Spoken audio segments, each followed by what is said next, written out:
শেখ হাসিনা যেই দেশে ফিরে আসবেন এবার কিন্তু বিভিন্ন জায়গায় আমি আপনাকে বলে রাখি অনেকে আবার শপথ নিচ্ছেন। আমি দেখলাম লন্ডনে সমা রেজাউল করিম যে তিনি লন্ডনে এখন আছেন, যিনি মন্ত্রী ছিলেন এখানকার, ওখানে পালিয়ে গেছেন, তারা শপথ নিচ্ছেন আমরাও ফিরে আসবো। বিভিন্ন জায়গায় মিছিল বের হচ্ছে, সেটা আমরা বলবো।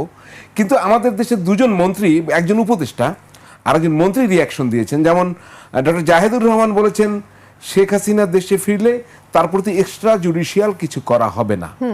আমরা পরপর দুইটা ক্লিপই দেখবো। আর স্বরাষ্ট্রমন্ত্রীও কথা বলছেন, তিনি বলছেন আইনিভাবে তো আমরা ফেরত চাই। আমরা শুনি না দুইটা কি বলতে চেয়েছেন তারা। শেখ হাসিনাকে আমরা ক্ষমতা থেকে হটাতে চেয়েছি কারণ তিনি ইনসাফ করেননি।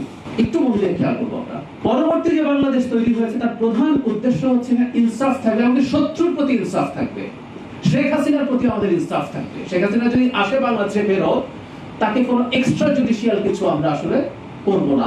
আমাদের কাছে প্রতিজ্ঞা কি, আমরা জুডিশিয়ালি করবো। ওনার বিচার হয়েছে, ওনাকে ডিফেন্ড করতে আবার দেওয়া হবে, তাতে তার মৃত্যুদণ্ডাদেশ যদি তিনি মুক্তি পান, টেকনিক্যালি বলছি, সেটা আমরা মানবো। আর যদি না হয় সেটা কার্যকর হবে। এটাই হচ্ছে ইনসাফ, কারণ মৃত্যুদণ্ড হওয়া কিন্তু ইনসাফ।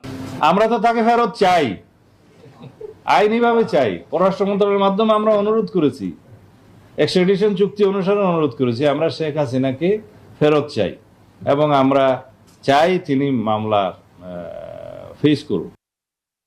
জি, আমরা যে রিপোর্ট পাচ্ছি তাতে উনি মামলা ফেস করতে চান, দেশে ফিরবেন। আবার নিষিদ্ধ কার্যক্রম, নিষিদ্ধ আওয়ামী লীগের নেতাকর্মীদের ভিতরে এক ধরনের আমরা লক্ষ্য করছি, আপনার এলাকায় সম্ভবত তারা মিছিল বের করেছিল, আমি সেটাই যাব। এই দুজনের বক্তব্যে কি বুঝলেন? আচ্ছা, জাহিদুর রহমান বলছেন এক্সট্রা জুডিশিয়াল কিছু হবে না। এক্সট্রা জুডিশিয়াল কি? What is extra judicial?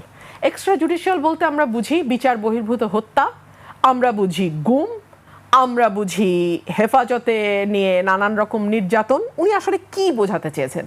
What does he mean by extra judicial? এক।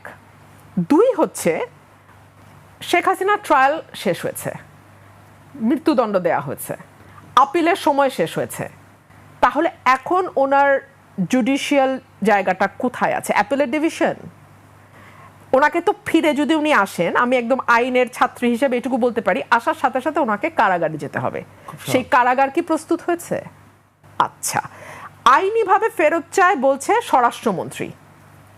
একটা নোট ভার্বাল দেয়া ছাড়া আইনি কোনোভাবে ফেরত চাওয়া হয়েছে বলে আমাদের জানা নাই। তবে স্বরাষ্ট্রমন্ত্রী যেহেতু অনেক বিজ্ঞ ব্যক্তি, যিনি তার ডিপার্টমেন্ট বা তার মন্ত্রণালয় ছাড়া অন্য মন্ত্রণালয় এবং বিশেষ করে আইন মন্ত্রণালয়ের ব্যাপারে অতি দক্ষ, সুতরাং আইনমন্ত্রী যে কথা বলার কথা ছিল সে কথা স্বরাষ্ট্রমন্ত্রী বলছেন যে আইনিভাবে ফেরত চেয়েছি। আইনিভাবে তো আইনমন্ত্রী বলবে যে আইনিভাবে আমরা, উনি একটা ওপিনিয়ন দেবে আইন মন্ত্রণালয় থেকে, এই ওপিনিয়ন অনুযায়ী বাকি কাজটা পররাষ্ট্র মন্ত্রণালয় করবে। এখানে স্বরাষ্ট্র আসলো কি করে আপনি আমাকে একটু বুঝায় বলেন, আমি বুঝি নাই। মানে স্বরাষ্ট্র তো এখানে, উনি তো বাংলাদেশে নাই যে ওনাকে ধরা না ধরা, ওনার বিরুদ্ধে কিছু করা না করে, ইট হ্যাজ বিন ওভার, এটা শেষ। এখন আইনমন্ত্রী বলবেন যে আইনিভাবে আমরা ওপিনিয়ন দেবেন কিভাবে চাইতে হবে, সেই ওপিনিয়ন ওয়াইজ যে আইন অনুযায়ী চাওয়া যায় সেই ওপিনিয়ন ওয়াইজ পররাষ্ট্র এটাকে হ্যান্ডেল করবে।